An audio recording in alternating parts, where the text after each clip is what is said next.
Bismillahirrahmanirrahim. Assalamualaikum warahmatullahi wabarakatuh. Bapak Ibu yang terhormat.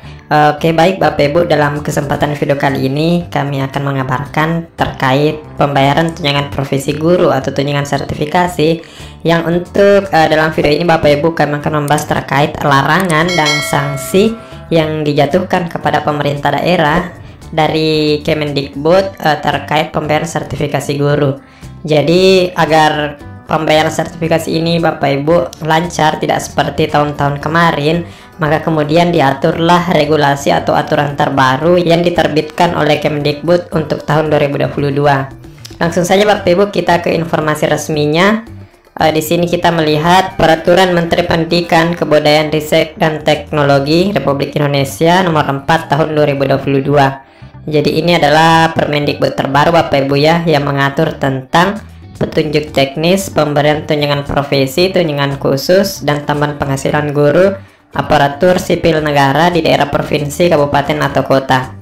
Jadi langsung saja Bapak Ibu kita ke informasi yang menjelaskan terkait larangan dan sanksi kepada Pemda terkait penyaluran atau pembayaran tunjangan sertifikasi guru ini. Jadi masih di Permendikbud nomor 4 Bapak Ibu ya.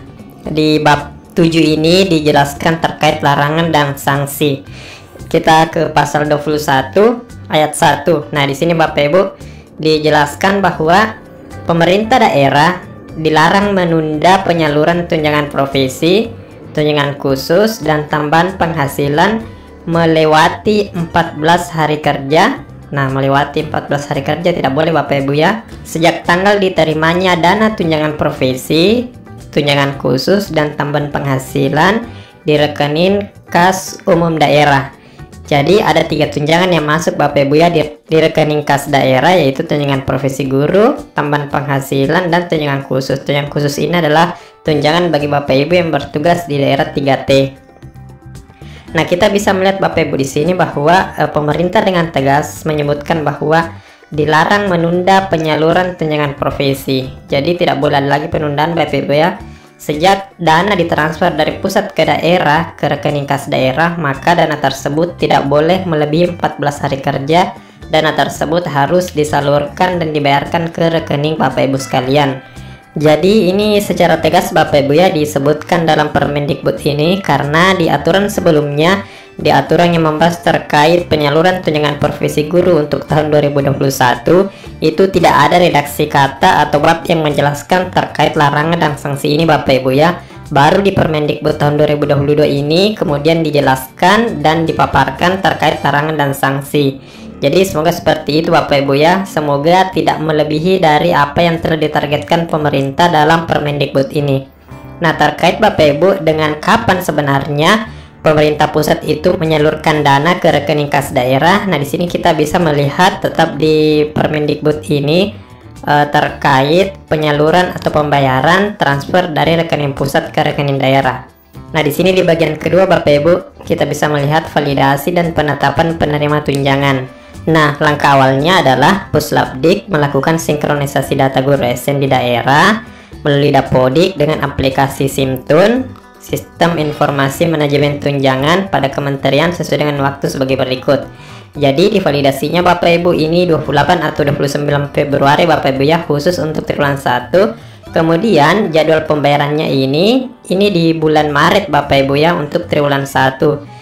Jadi dijelaskan bahwa pembayarannya di bulan Maret. Jadi anggaplah pembayaran ini yang dimaksud adalah pembayaran transfer dari rekening pusat ke rekening daerah.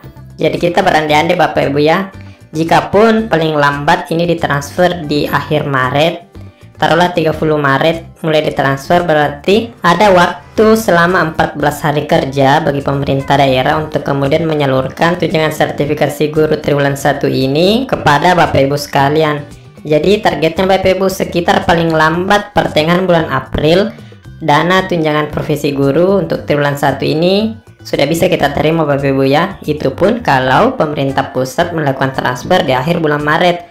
Nah, ketika pemerintah pusat melakukan transfer di awal Maret ataupun di pertengahan Maret, berarti di bulan Maret itu seharusnya tunjangan profesi guru itu sudah bisa kita terima Bapak Ibu ya. Jadi mari kita awasi bersama Bapak Ibu, semoga pemerintah daerah merespon dan menanggapi, kemudian menindaklanjuti apa yang menjadi peraturan dari Kemdikbud ini. Kemudian kita lanjut Bapak Ibu tentang larangan dan sanksi yang kedua. Nah, di sini dijelaskan bahwa pemerintah daerah dilarang menggunakan alokasi dana tunjangan profesi, tunjangan khusus, dan tambahan penghasilan selain peruntukan tunjangan profesi, tunjangan khusus, dan tambahan penghasilan sebagaimana diatur dalam peraturan menteri ini. Jadi tidak boleh ada istilahnya refocusing dana Bapak Ibu ya, atau pengalihan anggaran untuk tujuan lain. Misalnya kemarin dana sertifikasi itu banyak dipakai oleh daerah untuk penanganan COVID-19 ataupun bantuan-bantuan sosial. Itu tidak boleh lagi Bapak Ibu ya, karena secara tegas dalam peraturan ini dipaparkan bahwa pemerintah daerah dilarang menggunakan alokasi dana tunjangan profesi ini untuk kegiatan-kegiatan lain. Jadi sudah dua yang diatur Bapak Ibu ya. Pertama, pemerintah daerah tidak boleh menunda pembayaran tunjangan sertifikasi guru maksimal 14 hari kerja sejak dana tersebut ditransfer oleh pusat ke daerah. Kemudian yang kedua, pemerintah daerah dilarang untuk melakukan refocusing atau pengalihan anggaran. Nah, ini sangat tegas Bapak Ibu ya, semoga di lapangan seperti ini juga. Kemudian selanjutnya poin ketiga, pemerintah daerah yang menunda penyaluran dan atau menggunakan alokasi dana sebagaimana dimaksud pada ayat 1 tadi dan ayat 2 dikenai sanksi sesuai dengan ketentuan peraturan perundang-undangan. Jadi ada sanksi Bapak Ibu ya yang dijelaskan dalam Permendikbud ini. Nah, sanksinya ini Bapak Ibu kami belum paham atau kami belum tahu apa saja sanksi yang dijatuhkan terkait jika ada pemerintah daerah yang masih melakukan penundaan ataupun pengalihan anggaran terkait dana sertifikasi ini. Nah, untuk berikutnya barangkali jika kami memiliki informasi kami akan men-share terkait sanksi yang dijatuhkan oleh kementerian terhadap pemerintah daerah yang melakukan atau melanggar larangan yang telah ditetapkan dalam Permendikbud ini. Nah, semoga Bapak Ibu ini dapat menjadi acuan kita bersama dan semoga didengarkan di pemerintah daerah masing-masing agar tunjangan profesi guru ini bisa tepat sasaran dan tepat guna. Nah, demikian Bapak Ibu informasi yang dapat kami kabarkan terkait larangan dan sanksi terhadap pemerintah daerah terkait penyaluran dan pembayaran tunjangan sertifikasi guru di tahun 2022.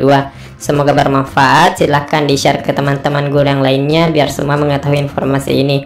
Demikian Bapak Ibu, kami akhiri dengan ucapan Assalamualaikum warahmatullahi wabarakatuh.